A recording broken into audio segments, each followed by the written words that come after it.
it is also pretty good whenever you're trying to, show someone that you really do love and appreciate them, as opposed to the screwing that we do out here, which is largely based off of the idea of trying to get your rocks off and also showing that you're pretty good at it, whether it's being good at giving it or being good at taking it, whichever one of the two.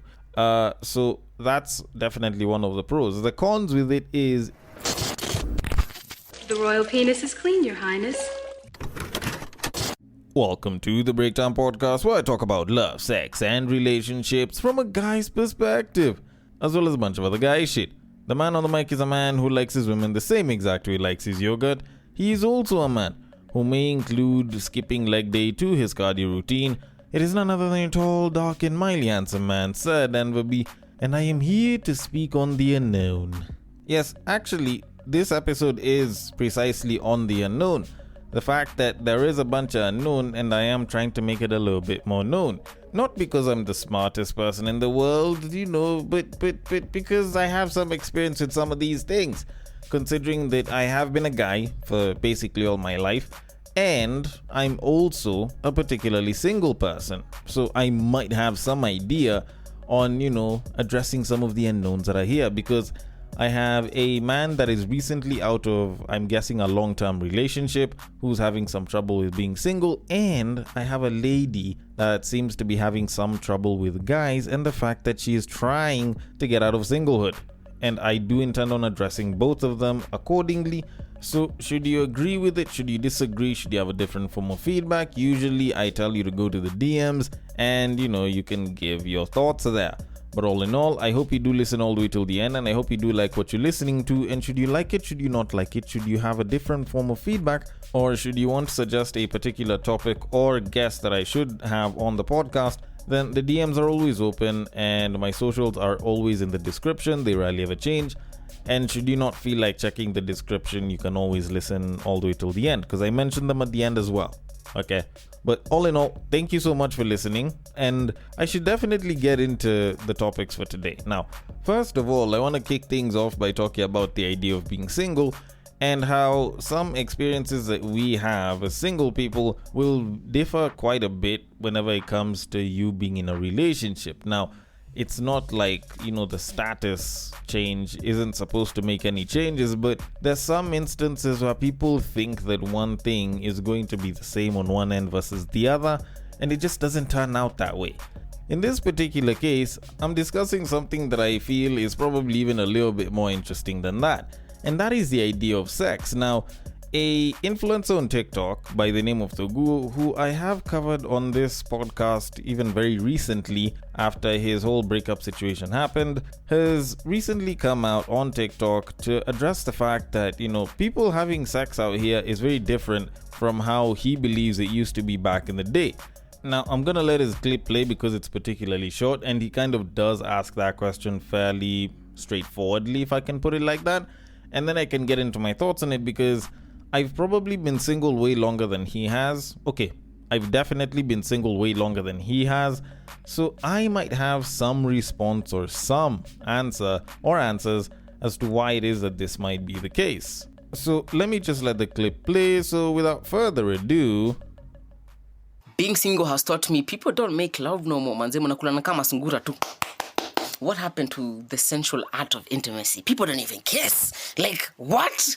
What did I miss? Okay. Particularly interesting questions that he's asked there. You missed quite a bit. Depending on how long you've been dating, you probably missed quite a bit. Or maybe you just weren't informed. Actually, these are things that have happened for years. And if he had been listening to this podcast for many, many years, which, I recommend, as many of you as possible can also listen and enjoy the content, he'd have probably learned, at least at some point in the earlier years, that stuff like this happens quite a bit. Now, I'm not saying that every single person is screwing around and they're not kissing, but it is something that some people will do. So, to answer the question that probably has the least amount of impact in this, yes, there are some people that will have sex and not kiss.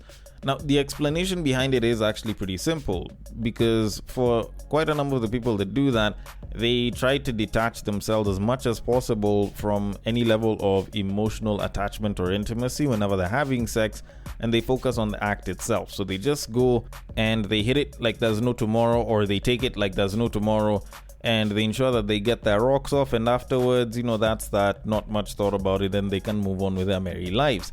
It's one of those methods that the people who like to have casual flings will sometimes choose to employ if they don't want any form of emotional attachments created either from their end or between them and the other person. It's probably, like, as some people might look at it, the safe way to have sex on a casual level with someone that you're not in a relationship with. So, can I say that it's the best option? I wouldn't say that it is. There's some people that just can't imagine sex without any level of making out. But, for some people it works. But all that aside, the whole idea that people are just having sex and people are just fucking and they're not making love. Oh yeah. I don't know how long you've been in a relationship for, but this is something that's happened for a very long time. People have even spoken about this for years. Like, people talk about how, like, when you're with someone that you really love and care about, you make love with them, but when it's someone that you don't love and care about, you just fuck them. Like, this is one of those things that I feel has been spoken about in mainstream media a couple of times, depending on where you decide to consume your content from. And to clarify, I don't mean where as in, you're going to look for adult content from an adult page or anything of that sort, but rather the genre of, like, series and or movies that you may choose to consume, because a lot of times people will talk about this in, like, series and movies. But anyways, that's besides the point. When it comes to the idea of making love, kind of like, the way it is as a word, it is basically the act of going in and putting quite a bit of weight on making the other person feel pleasure and feel wanted and appreciated and cared for. And all of this is done through emotional intimacy and paying attention to the person's erogenous zones and being slow and sensual and caring, and you give it to them in a sense of the way that you would like to create some sort of emotional connection and present an amazing, emotionally satisfying, physically satisfying experience. I think that's the best way I can kind of describe it in many words. But when it comes to what it is that single people do out here, not that every single person does it, but people here will basically be shagging and they will be doing it, well, disrespectfully. Because the driving forces between fucking or having sex out here in the same motion that he was doing and people who are making love is going to come down to the different emotions that drive each side.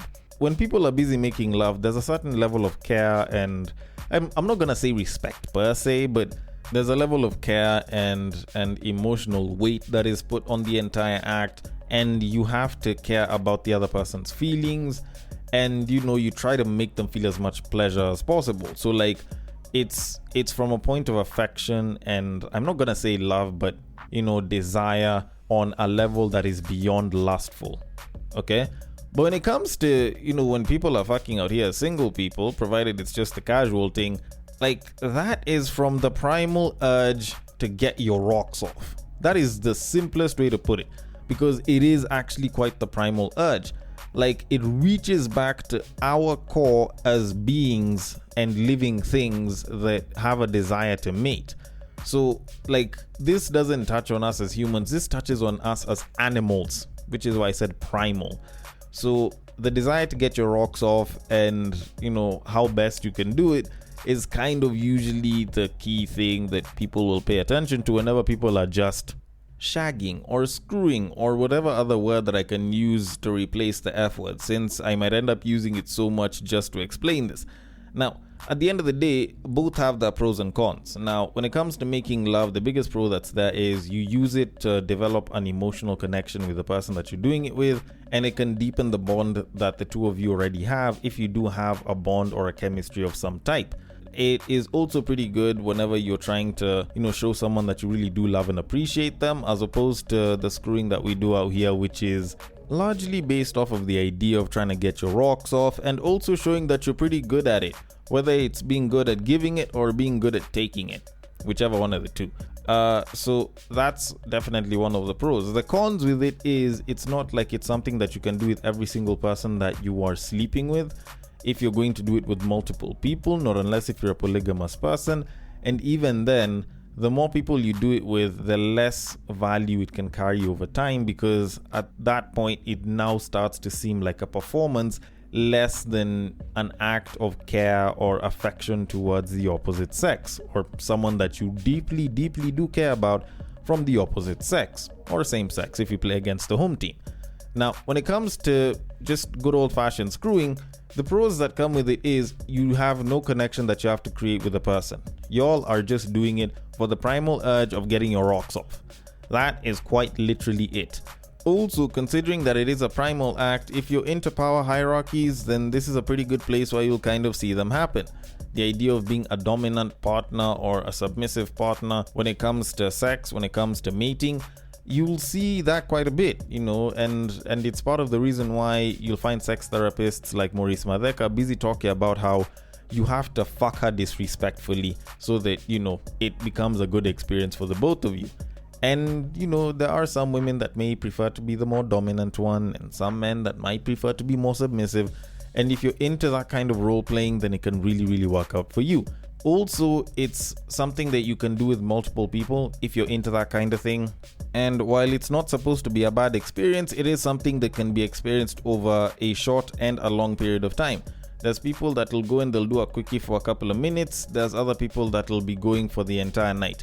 I don't know how the people who go for the entire night usually manage to do it, but there's people that are particularly good at such a thing. So unlike making love, which requires time because there's a lot that goes into it, when you're just screwing, it's something that you can do in like even 5 minutes. As long as you get your private parts exposed and you start doing the do, you can get shit done. All right.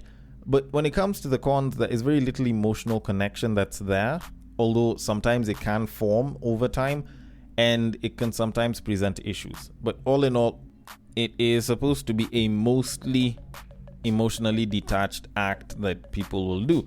Now, pair bonding and getting attached can obviously happen over time, especially if you're doing it with the same person time and time again. But more often than not, you find that it can sometimes be very one-sided or just not much of it there at all.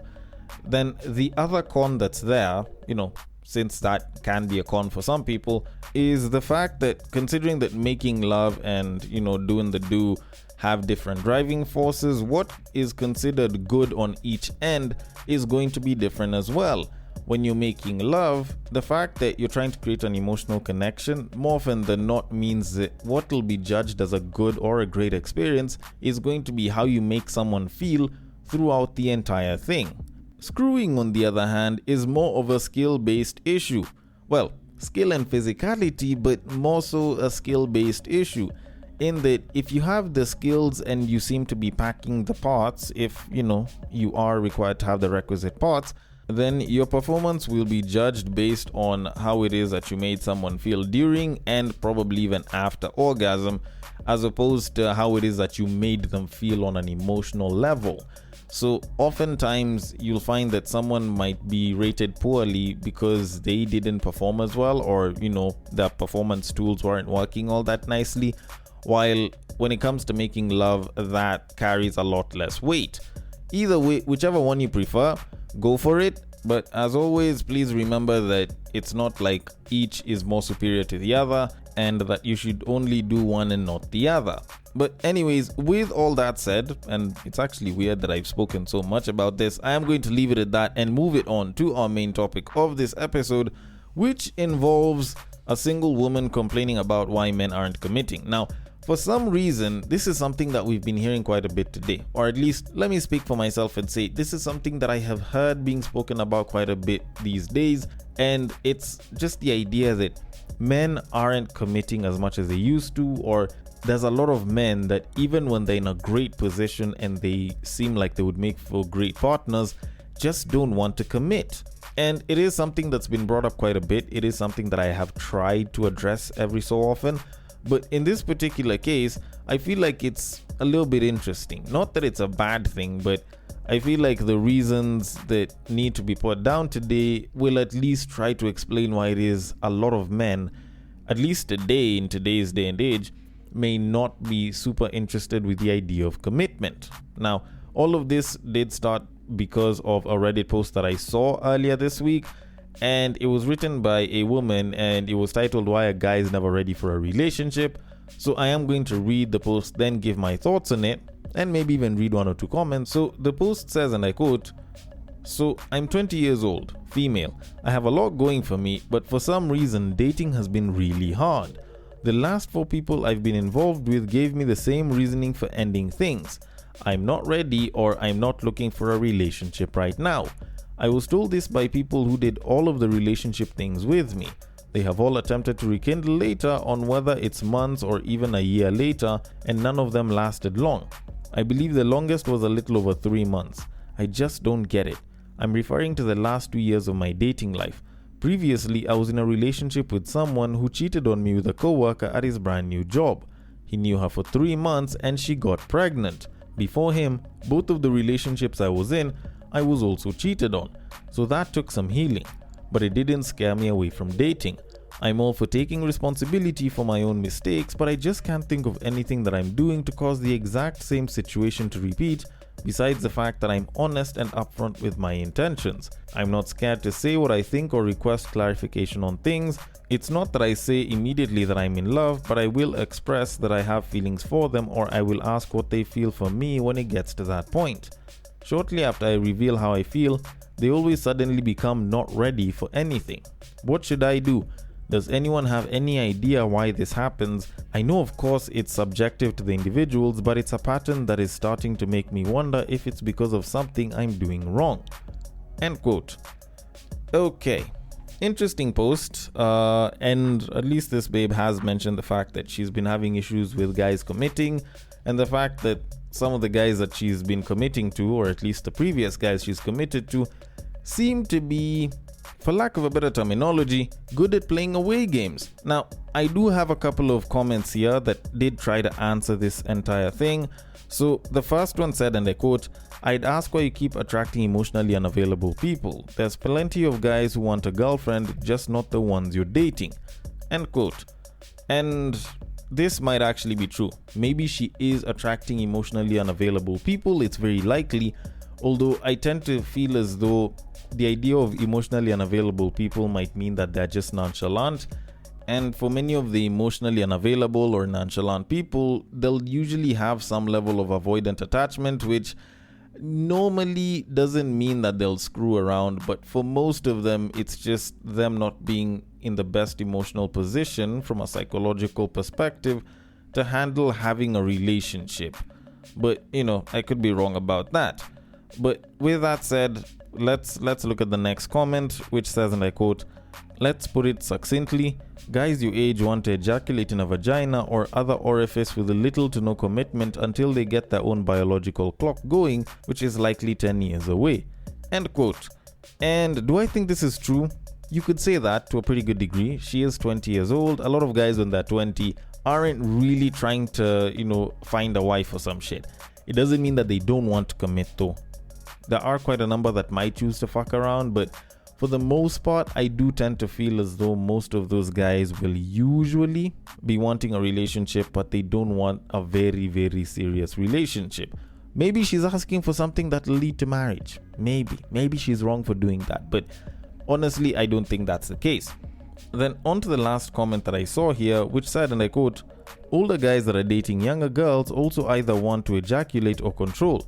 Stick to guys your age, but hold out for the ones looking for the same things you are. I tried the dating older when I was your age. They only appear better on the surface.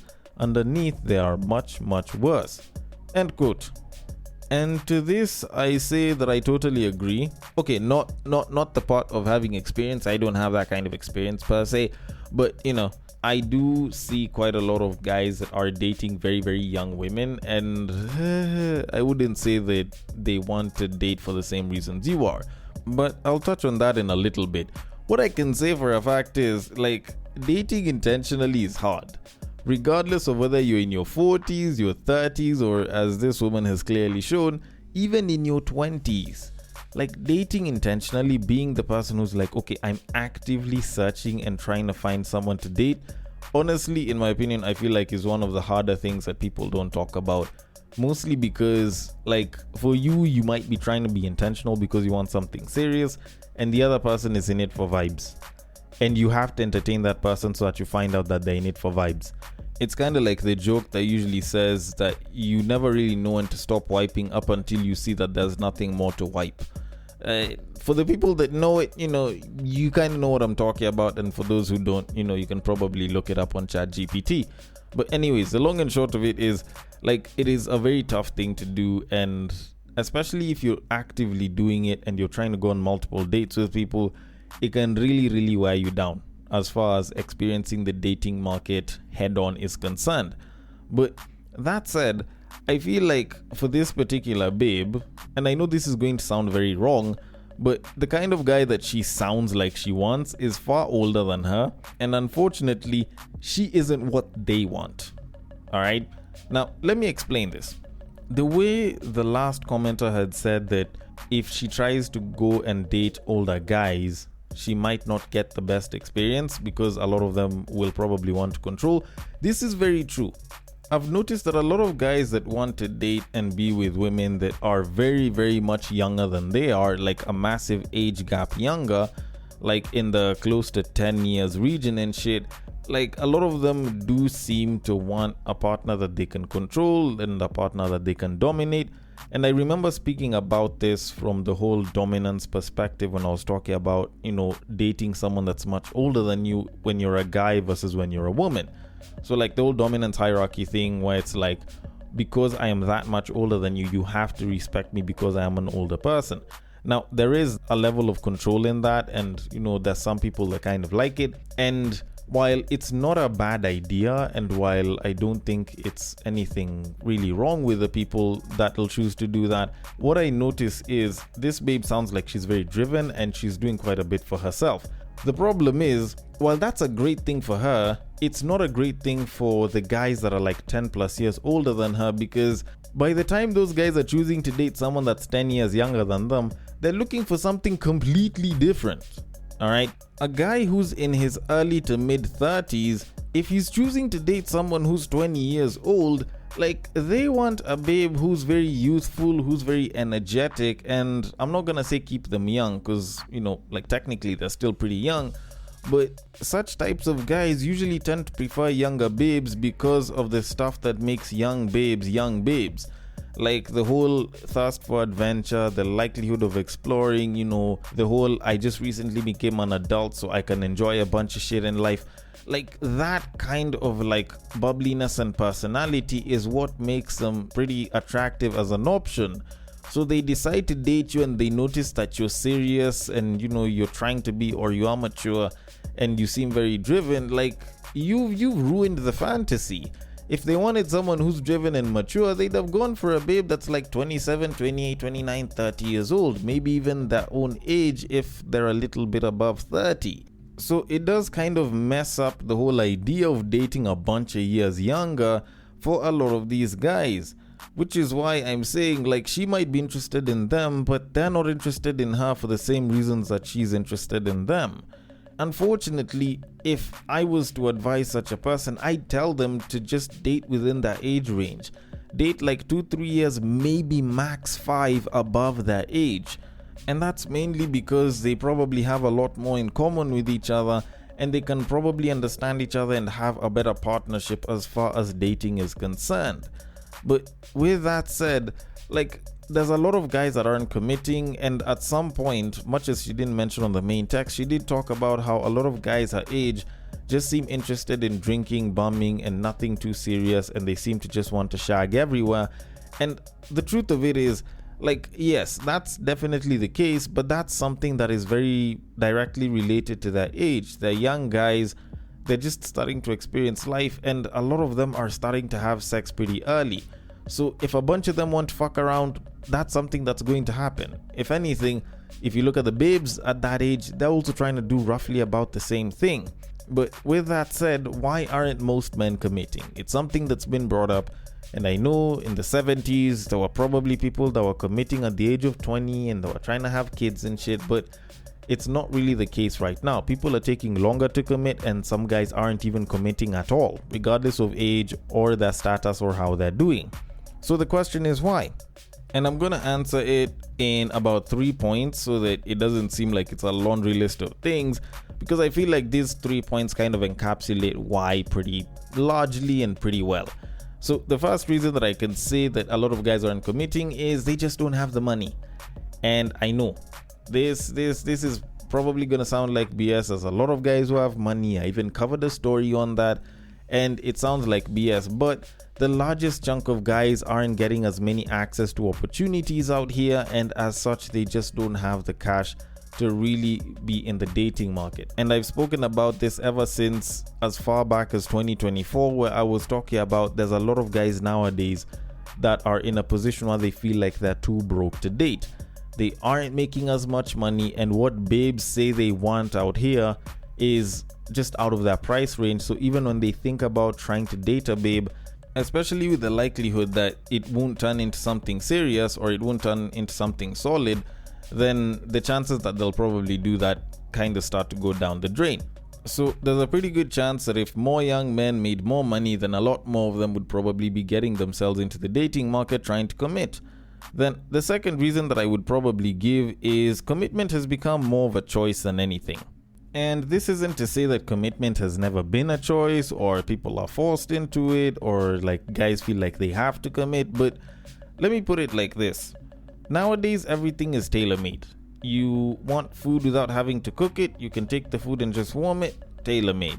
You want to advertise, but you want to advertise to a certain group of people at a certain time over a certain period of time. You can tailor make that. You want a suit, you can tailor make that. If you want your food prepped a particular way, you can pay a chef and they can probably tailor make that food to your liking. And the same thing happens with the idea of commitment.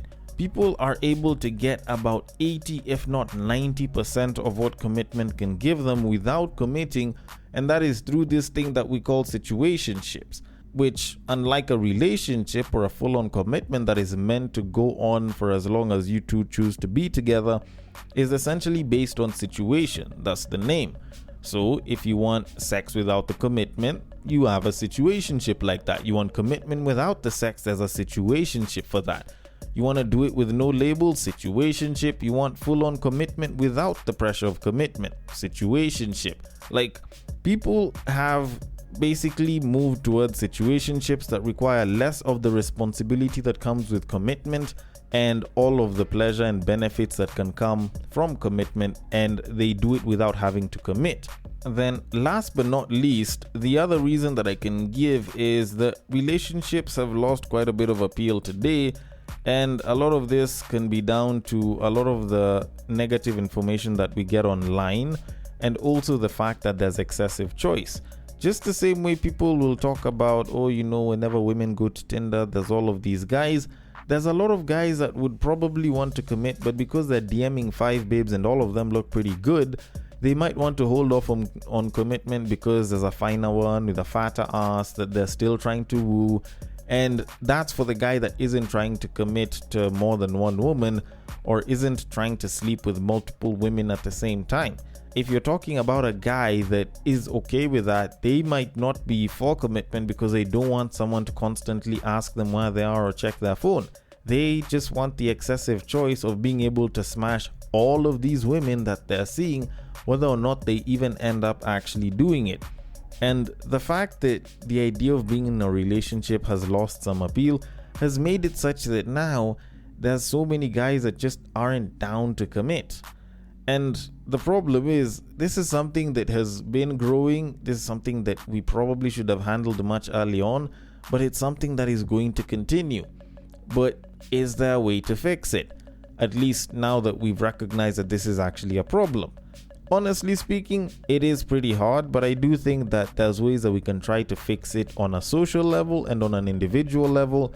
So on a social level, in as much as this is mostly hypothetical and largely theoretical, I believe that the only ways we can fix this are to make commitment the only, if not the best option for most guys, and to empower more young men so that they can be making more bank, which will probably lead them towards trying to commit a little earlier and a little bit more.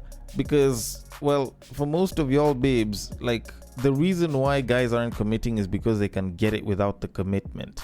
If you make it such that they have to commit so that they get it, then there's a lot more guys that will probably have to commit so that they can get it.